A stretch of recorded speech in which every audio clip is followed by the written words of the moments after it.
Next is consideration in contracts. Now I know what you're thinking, consideration. Isn't that just being polite? Well, in the legal world, it's a whole lot more than remembering to say please and thank you. Let's start with the basics. Consideration is like the secret sauce of contracts. It's the exchange of value between parties that makes a contract legally binding. In the real estate world, it's typically as simple as this. The buyer says, I promise to give you a big old pile of cash, and the seller says, and I promise to give you the keys to this lovely property. That's consideration. Now, here's where it gets interesting. The courts don't really care if the consideration is fair or not. But in the eyes of the law, as long as there's some exchange of value, we're good to go. The only time a court might raise an eyebrow is if the deal is so one-sided it's practically highway robbery. But wait, there's more. Ever heard of a contract under seal? No, it's not about training seals to sign contracts, although that would be pretty entertaining. Back in the day, people would use wax seals to authenticate documents. Nowadays, it's usually just a printed word seal, or LS, on the contract. A contract under seal doesn't even need consideration to be enforceable. It's like a legal loophole. Let me give you an example.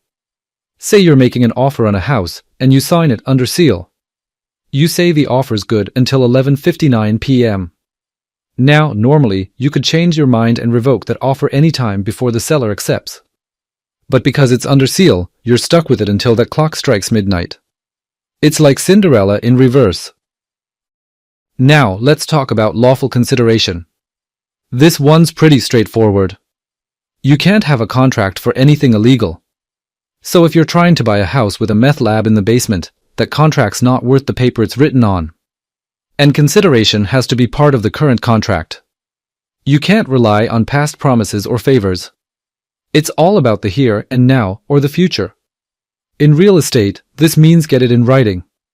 Let me paint you a picture. You're buying a cute little cottage by the lake for $285,000. The seller says, you know what? I'll throw in my speedboat too. You're thrilled, you shake hands, sign the papers.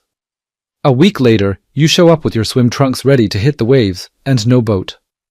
You call the seller and they say, oh, I changed my mind. Can you enforce that verbal promise? Nope. That boat wasn't part of the written agreement, and there was no new consideration for it. You're up the creek without a paddle or a boat. So, what's the takeaway here? Consideration is the glue that holds contracts together. It doesn't have to be fair, but it does have to exist unless you're dealing with those fancy, under seal contracts. It has to be legal, it has to be current, and in real estate, it absolutely has to be in writing. Remember, in the world of contracts, a handshake and a smile might make you feel good, but it's the consideration that'll hold up in court.